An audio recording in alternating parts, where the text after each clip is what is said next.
Prawns restaurant, prawns biryani, live cooking. एक गांव में एक अनमोल नाम का एक युवक था। वो बहुत ही खड़ूस और दुराचारी था। वो एक ढाबा चलाता था।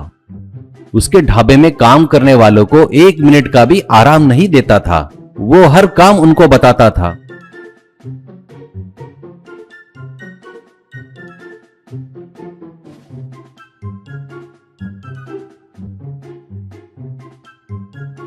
उनकी पेमेंट भी समय पर नहीं देता था और पूरी पेमेंट भी नहीं देता था। पूछने पर कुछ भी कारण बताता था। आजू बाजू और कोई ढाबा होटल नहीं रहने की वजह से उसका ढाबा हमेशा लोगों से भरा रहता था। कुछ समय बाद उसके ढाबे के आजू बाजू में होटल बन गए। इससे लोग ढाबे में कम आने लगे। वो परेशान रहने लगा। कुछ भी करके मेरा बिजनेस बढ़ाना है, क्या करूं सोचकर पहले इन काम वालों को निकाल देता हूं, इनके पगार का पैसा तो बचेगा ना।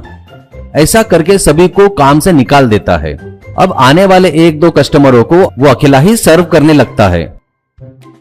एक बार एक लड़का उसके ढाबे पर आता है और कहता है, साहब मेरा नाम संदीप है, मुझे बहुत जोरों से भूख लगी है पर मेरे पास पैसे नहीं है, प्लीज कुछ खाने को दे दो साहब। अनमोल, इसे क्या धर्मशाला समझ के रखा है या मेरे खाने के वांदे है और तू आ गया मांगने? एक कस्टमर भी नहीं आया, देख मच्छर मारते बैठा हूँ मैं यहाँ पर, खाली पीली मेरा टाइम खोटी मत कर। संदीप, साहब मेरे जेब में पैसे नहीं है पर दिमाग में बहुत अच्छा आइडिया है, अगर आप खाना देते हो तो मैं तुम्हें बढ़िया सा बिजनेस आइडिया बताऊंगा। अनमोल उसकी बात पर विश्वास करके उसे खाना देता है। अनमोल खाना खाते समय उसको ढाबे के बारे में सब कुछ बताता है।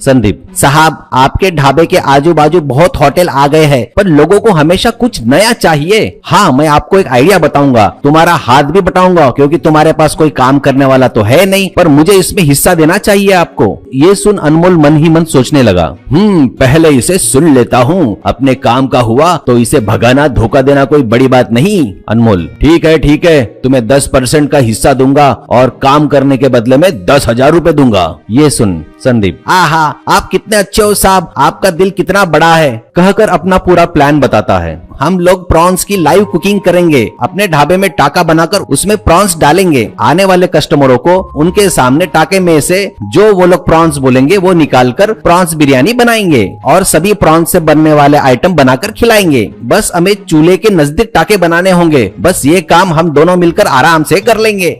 अनमोल, वाह क्या आइडिया दिया संदीप तूने, चल अभी से लग जाएंगे हम काम पर।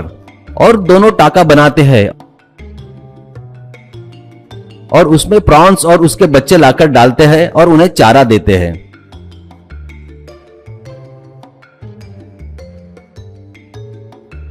और ढाबे के सामने प्रॉन्स लाइव कुकिंग का बोर्ड भी लगाते हैं। ये देख लोग उनके ढाबे में आने लगे। अनमोल लोगों को पसंद का प्रॉन निकाल कर देता और संदीप लोगों को पसंद का आइटम बना कर देते जाता था।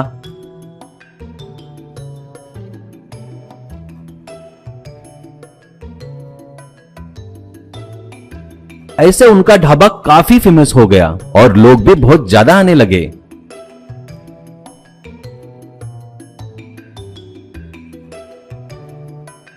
संदीप अनमोल से जब भी अपने पेमेंट और हिस्सा मांगता तो संदीप कुछ न कुछ बहाना बनाकर एक ही बार में ले लेना, मैं कहां जाने वाला हूं और तुम भी कहां जाने वाले हो, इस तरह टाल देता था। ऐसे ही 1 साल बीत गया। एक बार अनमोल अपनी पत्नी के साथ प्लान बनाते रहता है। वो संदीप सुन लेता है। वो सुनकर संदीप मन ही मन में, ये तो बड़ा धोखेबाज निकला, रुक तुझे मैं बताता हूँ। उसी रात संदीप उसके घर में जाकर उसे मिलने वाला जो हिस्सा था वो चुरा लेता है और सुबह जाकर थोड़े बहुत पिराना फिश लाकर टाके में छोड़ देता है।